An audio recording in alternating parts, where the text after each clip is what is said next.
Hello everybody and welcome to another episode of Wednesday's Reflexology Wisdom. Sam and I were discussing the history of reflexology and in particular Dr William Zitzgerald.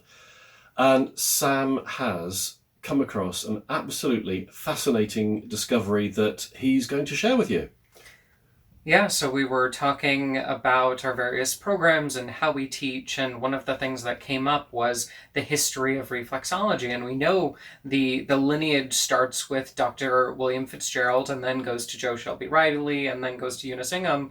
But what I realized that David didn't know about was a book that I found online from William H. Fitzgerald called Zone Therapy, which he actually co-published with Edwin Bowers, and that reached its public domain expiration, so now it has been republished and is available online. So the official website to get it is on Gutenberg.org. You just search for Zone Therapy or plug in Fitzgerald, I'm sure it should come up, and you have access to the entire text. And that's one of the things that I find really interesting because it talks about the various tools Fitzgerald used, some of them quite medieval. It's like torture, absolute torture. I mean, these pegs on the fingers and oh. So I was sharing with David that one of the modules for history of reflexology, I've called it clothespins and rubber bands, because those were some of the things that he would use to clamp the zones to create numbness that would then take away pain in the corresponding zone area.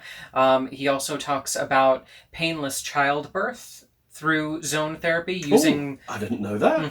Using metal combs during childbirth. Unfortunately, he does go into detail about scraping and causing pain. So it's almost as if in the early stages, part of it may have been numbing, but part of it may have been just tricking the nerves. But one of the things that he does state over and over again is after the treatment, he would unwind the string or the rubber bands or take off the clothespins, the pain will have also dissipated post-treatment extensively. So it wasn't just a distraction, there was also some sort of remediation to it, which... Like a long-term benefit. Right.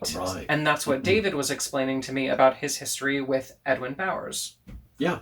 And so Edwin Bowers jointly authored this book. He was actually a critic of Dr. William Zitzgerald, decided he was going to completely discredit the guy, replicated William Fitzgerald's experiments and actually found them to work. And in the end, as a proper researcher, a proper doctor, decided, you know what, this works. So they jointly authored this book called Zone Therapy. So absolutely fabulous. And it's for free? It's for free, so totally free. So it's called Zone Therapy for Relieving Pain at Home by W.M.H. Fitzgerald, MD, and Edwin F. Bowers, MD. And you can find it online right now with a simple search. You can also kind of follow the rabbit hole and get some other books from Edwin Bowers as well, which are now also public domain. So the information is a lot more accessible than we previously thought, and I think you'll get a kick out of seeing some of the earlier zone maps and some of the techniques that would then evolve into what we know today as reflexology. That's great. What we'll do is we'll put the link in the information below. So guys, that's your Wednesday's Reflexology Wisdom. Stay safe, stay well, and goodbye from me, and goodbye from Sam.